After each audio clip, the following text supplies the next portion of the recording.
My outlook on sport is very simple. I sacrifice my whole life, and when I'm in training camps for 8-10 weeks, I don't even drink a can of pop. I won't even have a Diet Coke or nothing.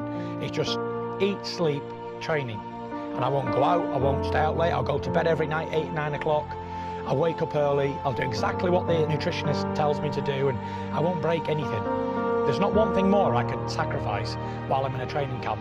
I don't tell myself it, but because I automatically know that I've not cut any corners, and I know, right, that if I go into a big fight, one of these guys, and he beats me, then obviously I'm not good enough, because I know that I put in that much work, and I've sparred the best, and I've done everything that I possibly can.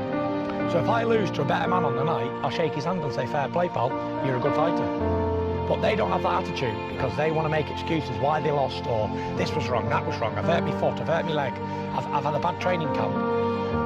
And they can't face reality of what's happened. I had 3 years out of the ring. I was on drugs and alcohol every day. I was fat as I was 28 stone, yeah?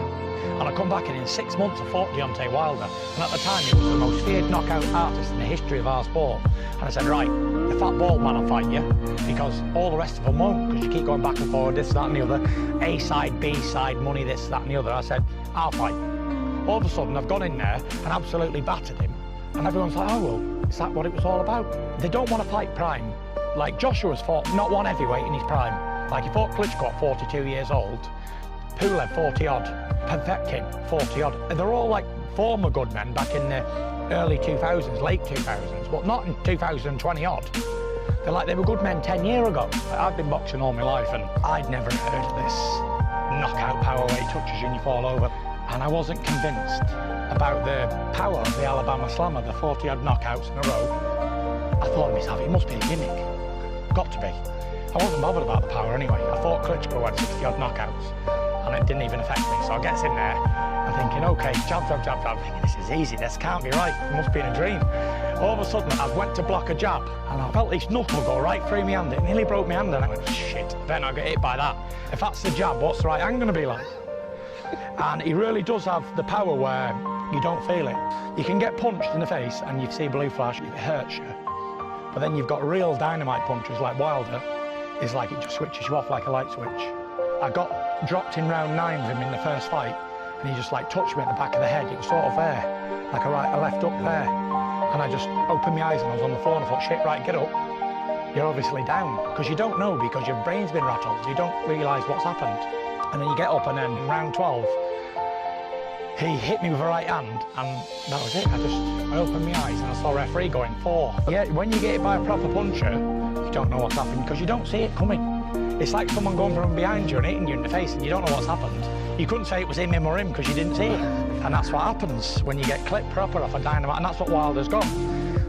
But I don't know if it was the effect of me losing 10 stone and then fighting him in 6 months period, which would affect anybody, because in the second fight, I took his best punches clean, like big rights on the jaw in round 2, and it never even affected me. I walked right through him.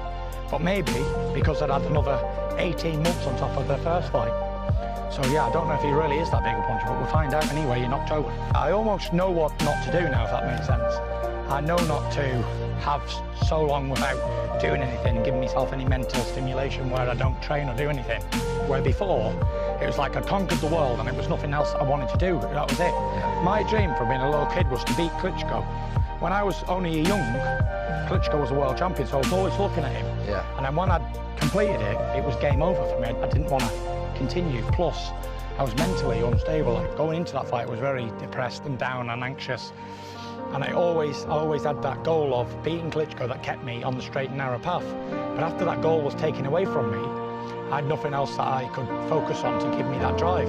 And it was just like total downward spiral, and I just didn't want to live anymore. I was happy to die at 27. I was happy to finish, that was it. Nothing or nobody could bring me back. Not my wife and kids, didn't care about nothing. Every day I woke up, I just wanted to die. It's a crazy way to be, but only people who understand, like, who've been through depression and all that sort of stuff, will understand what I'm saying. And when you're so down and every day you wake up, even if it's sunshine, it's grey and you're negative all the time, and you're infectious, you infect people who are around you, make them negative and down, and you push everybody away and you just want to be left alone, like in a dark corner and left alone. But my problem is I was eating as well, comfort eating. So I was just getting heavier and heavier and more down and depressed and depressed and down. And I never thought that I'd ever return to boxing or anything like that. The furthest I thought I'd ever go if I didn't die was padded room. When I got up after about half an hour, I felt like it was an eternity, but it was only a few minutes. I felt like I'd had the weight of the world lifted off my shoulders. And I said to Paris, right, tomorrow I'm going to start the regain mission and I'm going to become heavyweight champion of the world again. She didn't believe me because I'd done this every time I got drunk. I'm going to start training on Monday. That's it, I've had enough now. But it never lasted. Got to Wednesday and I was back in the pub. Next morning I got up, got my sweatsuit on, and I thought I was going to jog like a mile at 28 stone. And I got out on the road and my back was killing me, so I started walking. And I was flicking down on Instagram and I saw Deontay Wilder. And he'd done a video saying, I saw Tyson Fury at a boxing event recently. He's shadow of his former glory, he's fat as anything, he'll never come back. I'll give up the hope now of ever fighting him. And I thought, I'm going to come back and I'm going to show you that I am the best in this division. And at the time, there was a lot of back and forth with him and Anthony Joshua were going to fight each other, and it wasn't. One wanted X amount, this, that, and the other, and it wasn't happening. They had like 16 months of back and forward, and they couldn't agree a deal. So I phoned up my lawyer. I said, look, I started training again. I said, I'm 28 stone, and I'm going to come back. Nobody believed me, and then I started training every day, and I got the weight down gradually. I phoned up Frank Warren. I said, look, Frank, I think I'm going to make a return. He said, are you serious? I said, yeah. He said, right, I'll get you on in June. And it was like December now. So I had 6 months to try and lose 10 stone. And I went into camp and started training again and getting a bit of sparring and all that sort of stuff. And then I got down to like 19 stone 10 and I had my first fight in Manchester. And we sold it out and had my first fight back after just under 3 years. And it was named He's Back, Return of the Mac. And then I had another fight a few months later in Belfast. At that time, Wilder was at ringside, screaming and shouting, and then we ended up having it, getting it on. And it was exactly from, I had my first fight back June the 15th, and I fought Deontay Wilder that same year on December the 1st. So it wasn't even 6 months, was it? I've been back after 3 years out of the ring, and he still couldn't beat me then. Once I set my mind to something, then I always achieve it. No matter what, like, nothing can ever sidetrack me or put me off path for achieving what I set my mind to. Like, every goal I've ever done from being a little kid, I've always achieved. Never once did I never hit the mark that I set. But it's always been an astronomical goal. And I also spoke to Robbie Williams about this, and it happened to him as well.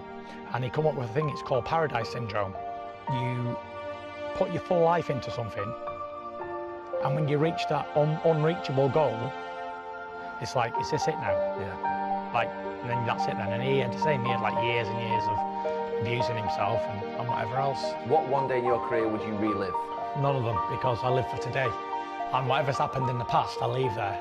I don't even go back and watch fights that I've had, ever. I don't relive the past at all because it's gone, I know I can't get it back. And I'm almost obsessed with time. I've got a real obsession with the way it evaporates and the way that 1 minute we're here and in a minute it'll be like, when I done that interview with Tyson, it was like 3 years ago, and it'll go like that, bang. And I've really got an obsession with time, so I live for now. Tomorrow, not promised to nobody. Yesterday can never get back. So today, I enjoy today and I live for today.